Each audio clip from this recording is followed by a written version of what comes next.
কুমিল্লার ১৪গ্রাম উপজেলার চিওড়া ইউনিয়নের হান্ডা গ্রামে ভয়াবহ অগ্নিকাণ্ডে রামগঞ্জে কর্মরত উপজেলা নির্বাহী কর্মকর্তা ইউএনও কাজী আতিকুর রহমানের বসতঘর পুড়ে ছাই হয়ে গেছে।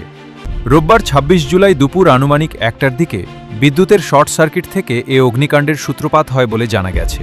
ক্ষতিগ্রস্ত বাড়ির মালিক কাজী আতিকুর রহমান বর্তমানে লক্ষ্মীপুর জেলার রামগঞ্জ উপজেলার ইউএনও হিসেবে কর্মরত রয়েছেন। তার বাবা সিরাজুল ইসলাম ও মা দেলোয়ারা বেগম ওই বাড়িতে বসবাস করতেন। স্থানীয় সূত্রে জানা যায়, হঠাৎ বিদ্যুতের শর্ট সার্কিট থেকে আগুনের সূত্রপাত হলে মুহূর্তের মধ্যেই তা পুরো ঘরে ছড়িয়ে পড়ে। স্থানীয় বাসিন্দারা আগুন নিয়ন্ত্রণে আনার চেষ্টা চালিয়ে ফায়ার সার্ভিসে খবর দেন। পরে ১৪গ্রাম ফায়ার সার্ভিসের একটি ইউনিট ঘটনাস্থলে পৌঁছে স্থানীয়দের সহযোগিতায় দীর্ঘ প্রচেষ্টার পর আগুন নিয়ন্ত্রণে আনতে সক্ষম হয়। ১৪গ্রাম ফায়ার সার্ভিসের স্টেশন অফিসার মেহেদি হাসান জানান, উপজেলা প্রশাসনের মাধ্যমে খবর পেয়ে দ্রুত ঘটনাস্থলে পৌঁছে আগুন নিয়ন্ত্রণে আনা হয়। তিনি বলেন, এ ঘটনায় কোনো হতাহতের ঘটনা ঘটেনি, তবে ঘরের প্রায় সব আসবাবপত্র ও মালামাল আগুনে পুড়ে গেছে। একটি আলমারিতে পানি দেওয়া হলেও পরিবারের অনুরোধে সেটি ভাঙা হয়নি।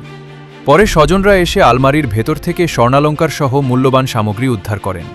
অগ্নিকাণ্ডে ঘরের আসবাবপত্র, কাপড় চোপড়, প্রয়োজনীয় কাগজপত্র সহ বিভিন্ন মালামাল সম্পূর্ণভাবে পুড়ে যায়।